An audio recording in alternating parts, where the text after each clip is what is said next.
ये कहानी बहुत पुरानी है, हमने पुराणों में पढ़ी है। जगह जगह हमको हमारे माता पिता अलग अलग वक्त पे सुनाते हैं। हम सबको जाननी चाहिए। क्या ईश्वर सबको एक भाव से देखता है, एक नजर भाव से देखता है? सबके लिए एक समान व्यवस्था है ईश्वर के यहाँ, ऊपर वाले के यहाँ? तो एक वक्त की बात है, शिवजी और पार्वती जो है वो ब्रह्मांड का चक्कर लगा रहे थे।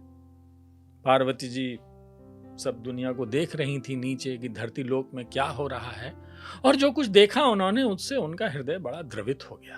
वो परेशान हो उठी। उन्होंने देखा लोग बीमार हैं, कोई गरीब है, कोई कुछ है, कोई बहुत अमीर है, कोई बहुत पढ़ा लिखा है, कोई अनपढ़ है। तो उन्होंने कहा, हे प्रभु, आप तो त्रिलोक स्वामी हैं, आपके हाथ में तो सब कुछ है, पर आपने इतना अन्याय क्यों कर रखा है? तो शिवजी ने कहा, मैंने कैसा अन्याय कर रखा है? उन्होंने कहा, देखिए ना, कितना भेदभाव है आपके धरती लोक में। सबको समान अवसर नहीं मिलते, आप सबको समान रूप से नहीं देखते, सबको समान रूप से प्रेम नहीं करते।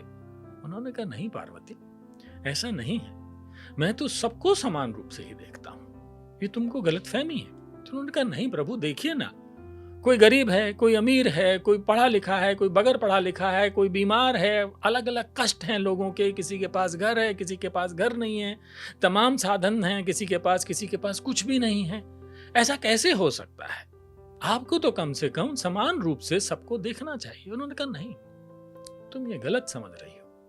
मैं तो सबको समान रूप से ही देता हूं, लेकिन ये वो लोग स्वयं हैं जो काम अपना नहीं कर पाते, उस तरह से नहीं देख पाते, अपने जीवन को संयमित नहीं कर पाते। उन्होंने कहा, नहीं, मैं नहीं मानती महाराज, आप तो सर्वशक्तिमान हैं, तीनों लोकों के स्वामी हैं, आप जो चाहें वो हो सकता है। उन्होंने कहा, ठीक है, चलो एक काम करते हैं, मैं तुमको दिखाता हूं कि कैसे व्यक्ति स्वयं ये निर्धारित करता है कि उसके जीवन में क्या होगा।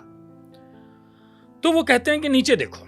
तो उन्होंने देखा कि एक सड़क थी, उस सड़क पे अलग अलग दिशाओं से दो लोग आ रहे थे। एक इंसान नेत्रहीन था, उसके हाथ में एक डंडा था, वो ऐसे हाथ लगा लगा के जा रहा था, और दूसरी तरफ से एक ऐसा इंसान आ रहा था जो पूरी तरीके से सक्षम था, वो सब कुछ देख सकता था। तो जो सक्षम था, उसने जब नेत्रहीन को आते हुए देखा तो उसके मन में एक ख्याल आया कि ये जो नेत्रहीन है, इसको दिखाई नहीं देता, तो ऐसे इंसान का क्या होता होगा, वो कैसे चलता होगा? तो उसने कहा, ठीक है, मैं ये कोशिश करता हूं, मैं भी इसकी तरह नेत्रहीन बन के चलने की कोशिश करता हूं। जब उसके मन में ख्याल आया, ठीक उसी समय शिवजी ने हीरे जवाहरात की दो पोटलियां गिराई। एक पोटली नेत्रहीन के सामने गिरी और दूसरी पोटली उस इंसान के सामने गिरी जो पूरी तरीके से देख सकता था, सब कुछ ठीक था। लेकिन उस वक्त उसने भी आंखें बंद कर रखी थी अपनी।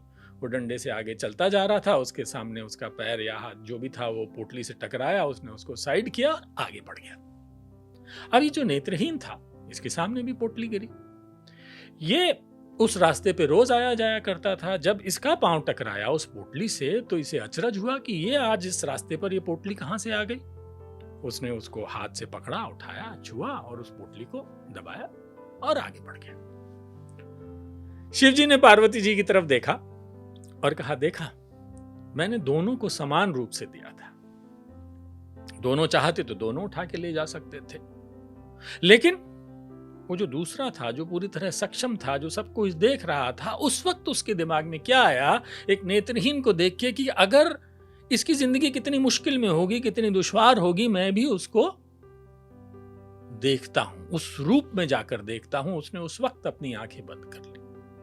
ये मत समझो कि मैंने कोई लीला रची थी, मैंने कोई लीला नहीं रची थी, लेकिन ये उस इंसान का भाग्य था कि उसने ठीक उस वक्त अपनी आंखें बंद कर ली जब वो पोटली उसके सामने गिरी, और उसने उस पोटली को साइड कर दिया। और दूसरा इंसान जो कुछ नहीं देख सकता था, जो सक्षम नहीं था, उसको उस रास्ते पोटली मिली, उसने दबाया, चला गया। तो ये मैं नहीं हूं, मैं सबको समान रूप से देखता हूं। ये इंसान के कर्म होते हैं जो उसको अलग अलग दिशाओं में ले जाते हैं, उनका जो है जीवन निर्धारित करते हैं। तो इस कहानी से क्या समझ में आता है दोस्त? इस कहानी से यह समझ में आता है कि हमें अपनी आंख, नाक, कान हर वक्त खुले रखने चाहिए। जीवन को जिस रूप में हमें मिला है उस रूप में देखना चाहिए, और इस बात पे यकीन रखना चाहिए कि ईश्वर सबको समान रूप से देखते हैं, समान रूप से प्यार करते हैं, समान रूप से देते हैं।